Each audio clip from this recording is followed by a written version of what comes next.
Tila napikon ang tawag ng tangalan punong harado ng It's Showtime na si Jed Madela nang mabash na naman siya recently. Ito ay may kinalaman noon sa kanyang statement kung saan sinabi niyang muntik nang siyang mag-quit sa showbiz. At kung matatandaan, nagkaroon siya ng pagkakataong ma-interview ng isa sa mga pinaka-controversial na TV host at vlogger na walang iba kundi ang Mother Queen na si Tony Gonzaga. Nangyari ang naturang interview noong unang buwan ng taong 2023 sa YouTube channel ng TV host actress na Tony Gonzaga Studio.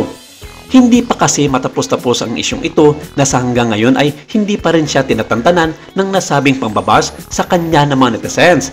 Kitang-kita naman daw ang ebidensya na parang hindi na siya nagiging epektibo bilang isa sa mga hinangaan sa ngayon na isa sa magagaling na singers ng karamihan sa ating mga millennials.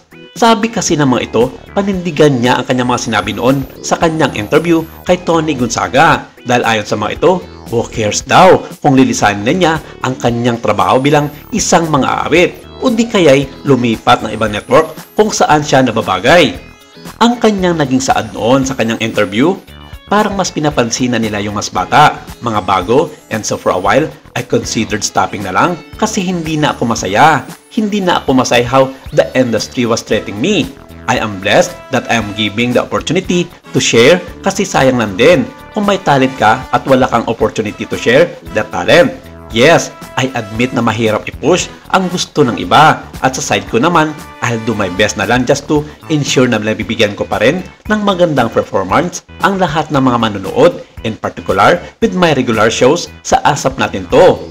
May isang basher kasi ang nangbasag na naman kay Jed at sinabing kahit mag-stop ka, di mararamdaman absence mo. Ang daming bagong singers na mas magagaling kaysa sayo at fresh na, down to earth pa. Sinabi na ng ilan na parang masama daw ang loob niya sa kanyang mga kasamahan sa industriya tulad na lamang ni Noy Volante at Darren Espanto. Dahil obvious naman daw na parang mas maraming project ang ibinibigay ng kanilang mother network na ABS-CBN sa dalawang mga awit kaysa naman sa kanya.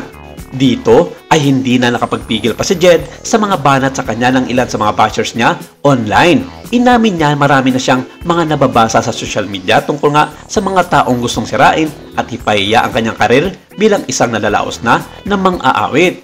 Hindi man niya direktang masasabi on national TV noon pero dinaan niya lang ito sa pang-post online upang magbigay daan sa kanya na mag-react sa kanyang mga social media account at particular na nga dito sa kanyang Facebook account. At ang sabi niya, such a mean person, just woke up and saw this post.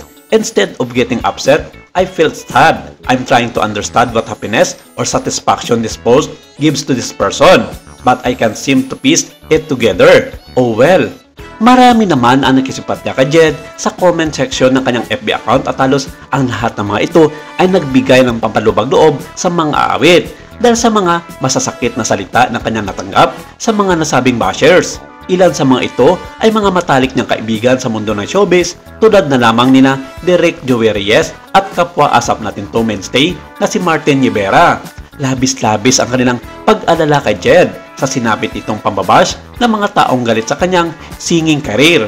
At ito ang ilan sa mga naging mensahe sa kanya ng mga netizens at nina Martin Rivera at Derek Joey Reyes. True in any artistic endeavor, especially those which expose you directly to the kindness or brutality of a sector of the entitled public. Sabi naman ni Martin Rivera, you are what we call a singer-singer. There is no other voice I know that is as constantly powerful and as consistently in tune and in shape as your voice. You sing and we all are left with our mouths open and in bay. I can list down so many singers who will agree with me. You are amazing, Jed. Much better than words can say so. Don't let words bring you down. Ang naging mensahe naman sa kanya ng ilan sa kanyang mga fans, wala naman akong ibang naging idol sa showbiz industry maliban sa iyo at si Lady Gaga. Kaya naman, kahit mga show mo sa Pagcor, pinupuntahan ko kasi iba talaga ang kalibre ng boses mo, world class. At ang sabi pa ng isa, there will always be haters kahit walang dahilan. But there are people who loves you with many different reasons. Mas madami kaming love ka. Pero ganun pa man, pinanindigan ng mga awit na wala siyang sama ng loob sa kanyang mga kasamahan sa ASAP natin to at maging sa kanyang mga kapwa-urado sa It's Showtime. Salungat ito sa mga lumalabas na balita sa social media at nilinaw rin niya na wala silang samaan ng loob ni Nanyoy Volante at kapwa asap natin to mainstay na si Darren Espanto. Pero sabi nga ng mga netizens, natural lang daw na hindi ito aamin ang singer sa publiko at tinatago lamang ang sama ng loob sa kanyang mga kasamahan sa industriya at maging sa kanyang mother network na ABS-CBN. Maraming salamat. Ito lang muna ang ating update for today.